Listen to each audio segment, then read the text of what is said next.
रोजमर्रा के मामूल के मुताबिक हम आज सुबह आ जाते हैं दुकान पर और बहादुर घोड़े को उठाकर ठोक देते हैं गोदाम पर। फिर बहादुर घोड़े पर लाद देते हैं सीमेंट को। फिर उसे दौड़ाते हुए लेकर चले जाते हैं साइड की तरफ। थोड़े आगे बढ़ने के बाद हमें मिल जाते हैं कालू भाई, जो स्कूल से छुट्टी मारकर आए थे। हम उसे भी साथ ले लेते हैं। फिर आ जाते हैं साइड पर और सीमेंट को कर देते हैं खाली और बहादुर घोड़े को दौड़ाते हुए आ जाते हैं शॉप पर।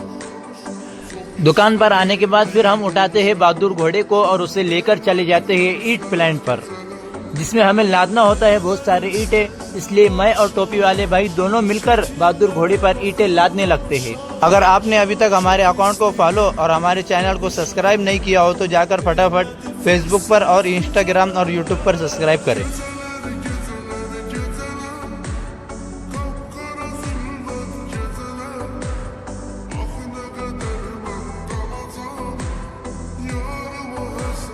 सारे ईंटों को बहादुर घोड़े पर लादने के बाद हम उसे लेकर आ जाते हैं दुकान पर और दुकान पर लाने के बाद जो ईंटें हमने उस पर लादी थी, अब वही ईंटें हम उसे उतारने लग जाते हैं।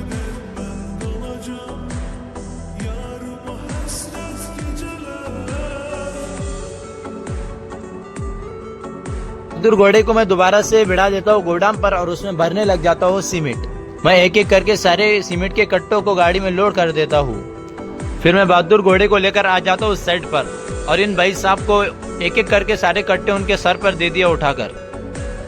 फिर दुकान पर आकर देखा तो हमारे टोपी वाले भाई यहाँ पर माल मिक्स कर रहे थे, जिससे हमें यहाँ पर काम करना होता है। कुछ ईंटें कम पड़ जाती है, इसलिए मैं उठाता हूँ बहादुर घोड़ा और लेकर चले जाता हूँ ईंटों के प्लांट पर और मैं उसमें ईंटों को लाद कर इन बारीक गलियों से होते हुए आ जाता हूँ दुकान पर। दुकान पर आकर देखा तो काम तो काफी हो चुका था, इसलिए ब्लॉग को कर देते हैं आज खत्म।